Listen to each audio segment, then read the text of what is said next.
Hello again, Steve here with a few thoughts on improving the quality of our life experiences. Um, I'm going to talk a little bit today about what I'm going to call sharing a candle of light. We've all heard of the concept that each and every one of us can make a difference in our world, right? Well, certainly we can make a difference in our own lives, and that's where our world begins, of course, right? We can get fitter, we can get as healthy as we can in terms of our input. We can become mentally stronger, we can become psychologically and emotionally stronger through reducing unnecessary fear triggers and so on through our actions. And we can go forth in the world and make and do our part to have this world be a better place for our children and so on. And there's it's a symbolic ritual, I guess. That's how I see it anyways. And years ago when I used to go to, my family was Catholic, and we used to go to church. They used to take me off to church when I was a kid all the way through my years at home. And there was one ritual, I forget which day it was in the year, but there was a thing where there was one candlelight, and this was supposed to represent a blessed candlelight,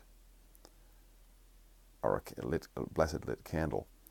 And then everybody else had a little candle in the congregation. There could be 100, 200 people there. And it would be, the priest would light one candle up at the front. And it would take a little while. He would see the go down the pew and then behind the pews and so on. And then at a certain point, reach a critical mass, it seemed like it would take a few minutes just to very slowly move out of there. And then all of a sudden, whew, the whole place was alight. It was a momentum that got going. And yeah, there was a few guys in the back who used their lighter to light their candle and so on, and there was a little bit of spread from the back, but that wasn't the deal. We were supposed to wait for the one true candle, right? And another story that I remember is somebody did a speech at a Toastmasters club a while back, and it was called 6 Degrees of Separation. And this is a fairly known thing, I guess, in social analysis, that everybody has a connection to somebody else, on average anyway, to the maximum of 6 degrees, 6 people. There's 6 people between you and everybody else in the world in some way, which sounds kind of strange, but the argument was made, and I didn't really look into it too much. But the point is that we all are connected through our relationships and what have you, and therefore we can make a difference, because if we are closely connected to everybody else, and we become more fit, say for example, then we make a difference. And a lot of times we don't even notice that people are watching us and how we are. There is a guy that I work with, a very unfit guy when I first met him back in the fall. And I didn't notice, but he was looking a little healthier. And of course not of course, but I live as healthy a life as I can, I guess. I tend to eat mostly vegetables and fruits and what have you. And at work, I don't take a lot of breaks. I'm just in there to work, and I just work, and I pause when I have to eat something light, and keep going. Well, this guy, he's a bit macho, and he wants to keep up with me, right? So he told me a little while ago, this was 6 months he'd been working with me. He told me, and we work quite close together, because I'm doing a big project, and he's sort of I'm site supervisor, and he works with me a lot of the time. And he told me that he lost 25 pounds, and in part it had something to do with what he saw me eating. I never set out to do that. He just was influenced by my lifestyle, probably, and he changed his life. And when we change our lifestyles, we get change results, right?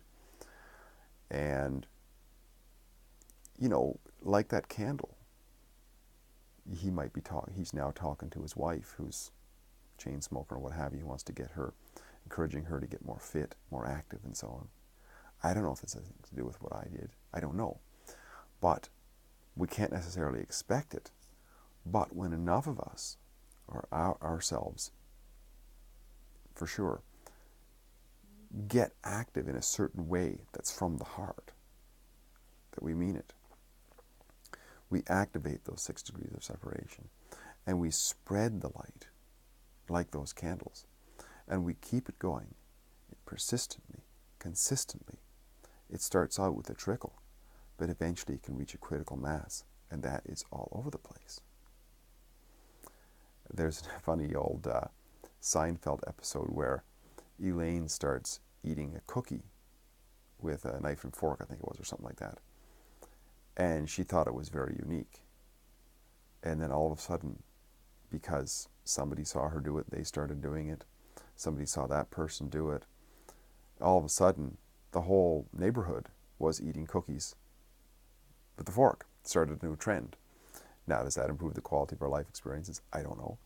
But whatever it is, if we are consistent and we don't really care about what people think, we act that way around everybody, and we're honest about it, some people are going to pick up on our behaviors if they're beneficial, if they see that there's benefit going on, and they may change their ways in a healthful way, if it's healthful.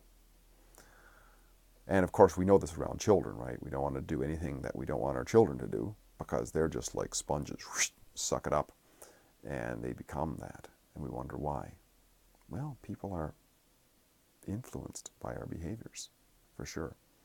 And if we have skillful, constructive, helpful behaviors, and we consistently do that, some people are going to pick up on them. And certainly, of course, in the initial foundation of it, if we have healthful, skillful, beneficial behaviors, that first and foremost makes us a more skillful, beneficial, and helpful person. So, and it's not a stretch to see how that improves the quality of our life experiences. Steve here again, great chatting. Talk again soon. Bye for now.